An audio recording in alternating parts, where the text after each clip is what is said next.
هغه فیر واقعه چې هغه بادشاه په لور باندې شیطان کېناست علاجونه یې کول نه کېده همدې شیطانو ته یو پیر صاحب وښوده برسیسه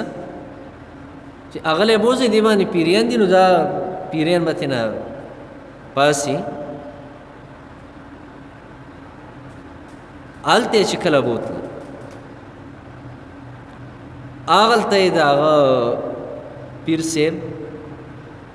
ته دا طریقه وښوده چې دا خو د بادشاه لور ده دا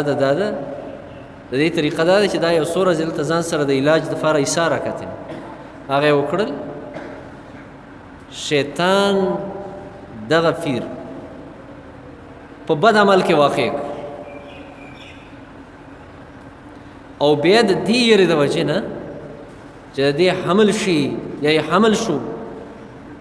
دا خو به زه ډېر بدنام شم شیطانو ته بله طریقه وښوده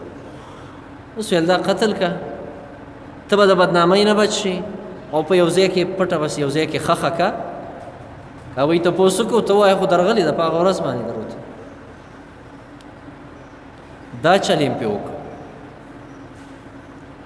پیر صاحب باندې دا چل م قتل یې کړه خښه یې کړه شیطان لاړه هلته هغه ته یې وویل چې هغه ستاسو جنۍ چې هغه خو هغه پیر سره بدعملي وکړه او د هغې نه فس یې قتل کړه او پلانکي ځای کې خښه کړې هغوی رال او پوجیان یې رال چې وکتل هغه ځای نه یې راوویسته د هغې لاش پیر صاحب یې ګرفتار کړه پانسۍ حکم پې وخت چې دی پانسي کېږي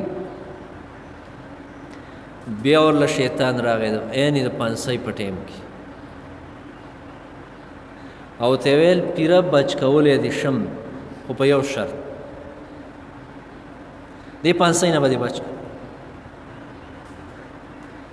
خو په یو شرط او هغه شرط دا دی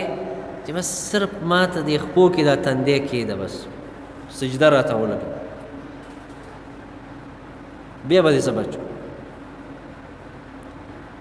دغه چل یې په پیر صاحب باندې وکړه د شیطان په خپو کې سر کېښود